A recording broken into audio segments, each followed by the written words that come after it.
2026 ഓരോ നക്ഷത്രക്കാർക്കും വരുന്ന ഭാഗ്യത്തെ കുറിച്ചിട്ടാണ് ഇന്നത്തെ വീഡിയോയിൽ പറയുന്നത്. ആദ്യത്തെ നാള് അശ്വതിയാണ്. അശ്വതിക്ക് 2026 വരുന്ന പ്രധാന ഭാഗ്യങ്ങള് ജോലി, വിവാഹവുമാണ്. ഭരണി നാളുകൾക്ക് നേതൃസ്ഥാനം, വാഹനം. കാർത്തികക്കാർക്ക് സാമ്പത്തിക നേട്ടം. രോഹിണി നാളിന് ആഗ്രഹ സാഫല്യം. മകയിരത്തിന് വിവാഹം, സമ്പൽ സമൃദ്ധി എന്നിവയാണ്. തിരുവാതിരക്കാർക്ക് കടത്തിൽ നിന്നും മോചനം ലഭിക്കും. പുണർദംകാർക്ക് വീട്, അതേപോലെ തന്നെ തൊഴിൽ അഭിവൃദ്ധി എന്നിവ ഉണ്ടാവും. പൂയംകാർക്ക് ശത്രുനാശം, സന്തോഷം എന്നിവ 2026 ഉണ്ടാവുന്നതാണ്. ആയില്യംകാർക്ക് വിദ്യാവിജയവും സമാധാനവും ഉണ്ടാവും.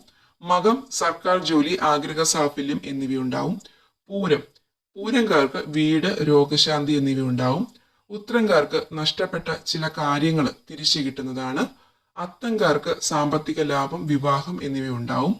ചിത്തിര നാളുകൾക്ക് രോഗശാന്തിയും അഭിവൃദ്ധിയും ഉണ്ടാവും. ചോതി നാളിന് വിവാഹം, സാമ്പത്തിക ലാഭം എന്നിവയുണ്ടാവും. വിശാഖം നാളിന് മത്സര പരീക്ഷകളിൽ വിജയമുണ്ടാവും.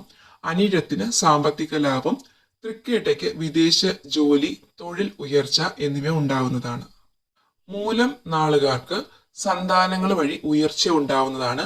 പൂരാടംകാർക്ക് അപ്രതീക്ഷിത സാമ്പത്തിക നേട്ടമുണ്ടാവും. ഉത്രാടംകാർക്ക് വീട്, ജോലി എന്നിവയുണ്ടാവും. തിരുവോണംകാർക്ക് വിവാഹവും പ്രണയസാഫല്യവും ഉണ്ടാവും. അവിട്ടം നാളിൽ ജനിച്ചവർക്ക് 2026 സർക്കാർ ജോലിയും വിദ്യാവിജയവും ഉണ്ടാവും. ചതയംകാർക്ക് വീട്, സാമ്പത്തിക ലാഭം എന്നിവ ഉണ്ടാവുന്നതാണ്. പൂരുട്ടാതിക്കാർക്ക് അഭിവൃദ്ധിയും സന്തോഷവുമാണ് ഉണ്ടാകുന്നത്.